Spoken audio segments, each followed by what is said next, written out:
Hello beautiful people, అందరికీ శివరాత్రి శుభాకాంక్షలు. అందరూ ఎలా సెలబ్రేట్ చేసుకున్నారో నాకైతే కామెంట్ చేయండి. ఈ డ్రెస్ నేను సంక్రాంతికి తీసుకున్నాను, ఇంకా శివరాత్రికి వేసుకోవాలి. చాలా క్యూట్ ఉన్నాను కదా. డ్రెస్ అయితే చాలా బాగుంది. ఈ కలర్ నాకైతే మునిపెరినా లేదు. అండ్ దుపట్టా కూడా చాలా గ్రాండ్గా ఉందనమాట. నాకు చాలా బాగా నచ్చింది. ఈ కన్ఫ్యూజన్ మీలో ఎంతమందికి ఉంటుంది? నాకైతే ఎవ్రీ టైం ఇదే కన్ఫ్యూజన్ అండి. 2 pairs ఆఫ్ ఇయర్ రింగ్స్ తీసుకొచ్చి అటొక చెవుకి ఇటొక చెవుకి డిఫరెంట్ పెట్టేసుకుంటాను. తర్వాత నెమ్మదిగా చూసుకుంటాను. ఎవరి ఒపీనియన్ అయినా తీసుకుంటాను. వాళ్ళకి ఏది నచ్చిందో దాన్ని కంప్లీట్లీ అపోజిట్ వెళ్ళిపోతాను అనమాట.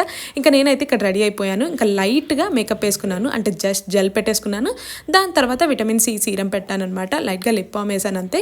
ఎలాగో బయటకు వెళ్తున్నాం కదా టెంపుల్కి, ఎలాగో చాలా ఎండ కొడుతుంది, సో మేకప్ అంతా కారిపోతుందని చెప్పేసి నేనైతే మేకప్ వేయలేదు. అప్పటికి ఒక ముస్లిం అమ్మాయి లాగా ఉన్న నేను కుంకుమ పెట్టగానే ఇంకా కలే మారిపోయింది. అసలు పండగ వాతావరణం అంతా వచ్చేసినట్టు అనిపించింది నాకైతే. ఇంకా టెంపుల్కి అయితే బయలుదేరిపోయాను అనమాట. చాలా రష్ ఉండే అండ్ చాలా ఎండలు కొడుతున్నాయి కదా. ఇంకా టెంపుల్ వీడియోని నెక్స్ట్ వీడియోలో పోస్ట్ చేస్తాను. Bye, subscribe.